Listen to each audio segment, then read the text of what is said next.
Greetings, friends. Today we're going to talk about our adventure in going back to get our trailer. So when we bought our trailer, one of the ways we saved money is working with the dealer for us to actually travel back to Indiana to pick it up back in Shipshewana. Since we only had our pickup truck, we decided to put what we could in the truck, the necessities, with the whole intent of when we got back there, we would just stop at the first Walmart, pick up what we need, and be good to go.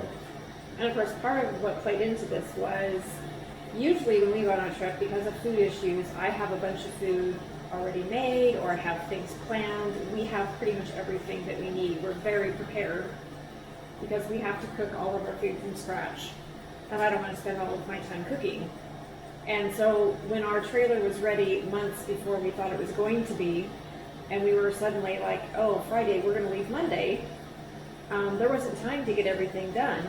And I was getting very stressed about it, and Keith actually said, don't worry about it, there's plenty of stores, we can get whatever we need. So we'll just take our sleeping bags and our pillows, our bedding. We just have bare necessities, hardly anything with us, just what would fit in the cab of the truck. And to add to that, we were not paying any attention to the news and had no idea things were getting as big as they were. Well, I mean, we heard the news, but it seemed like it was not something that was going to be affecting our trip at that point. That was the end of February. We left on March 5th. to go pick up our trailer. And we actually picked it up on the 9th.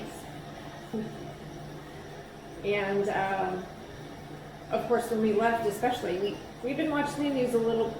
I mean, we heard about it, but it was no big deal at that point. It wasn't anything that sounded like it was going to be life-changing for sure, or interfere with normal stuff. And then when we left, we didn't have any internet, and so we weren't watching the news or even connected to anybody at that point. It was just driving for 4 days straight. So we were completely unaware when we got back there, and we walked into the first store, and one of the things that we did need was toilet paper because we'd been staying in motels and we didn't have a lot of space in our truck. And so I took one package of toilet paper with us, and that was it. And so when I walked down the aisle, there was like 8 rolls. There was 8 rolls of toilet paper, and there were 3 Walmart employees standing around the aisle, and otherwise it was completely empty. And I thought, well, this is just the weirdest thing ever. And I actually asked one of them, is this all that's left? And she goes, yeah, you better get it while you can. And I thought, well, that's kind of weird. So I grabbed one package. Thought about grabbing 2, but I figured if, there's something going on that people need this toilet paper, I don't want to be a pig about it, so I'll just grab one and we'll get one at another store where some town isn't crazy over whatever, I assumed there was some local storm moving in or something. So we bought just a couple things there. And then we went to Starved Rock State Park, right? Yep, Starved Rock State Park in Indiana. And we were enjoying the scenery, we were going hiking, and we've gone to the John Deere Museum. No, that wasn't until Waterloo. Oh, right. Okay, so yeah, it was Starved Rock State Park. We ran into a couple that were leaving, and they had been going to Missouri or Mississippi or something.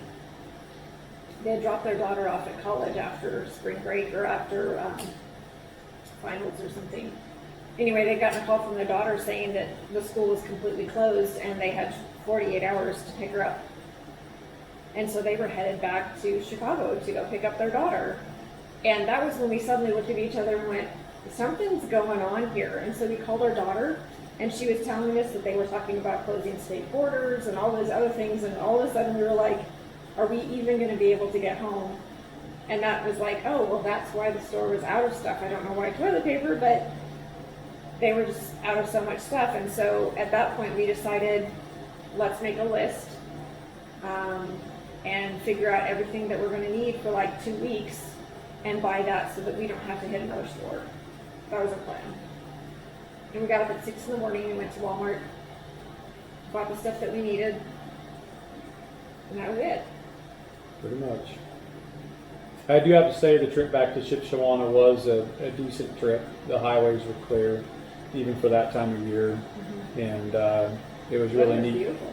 Really neat being back there and seeing the Amish buggies going down the side of the road, and just it was kind of a cool little quaint town there in Shipshewana. Mhm.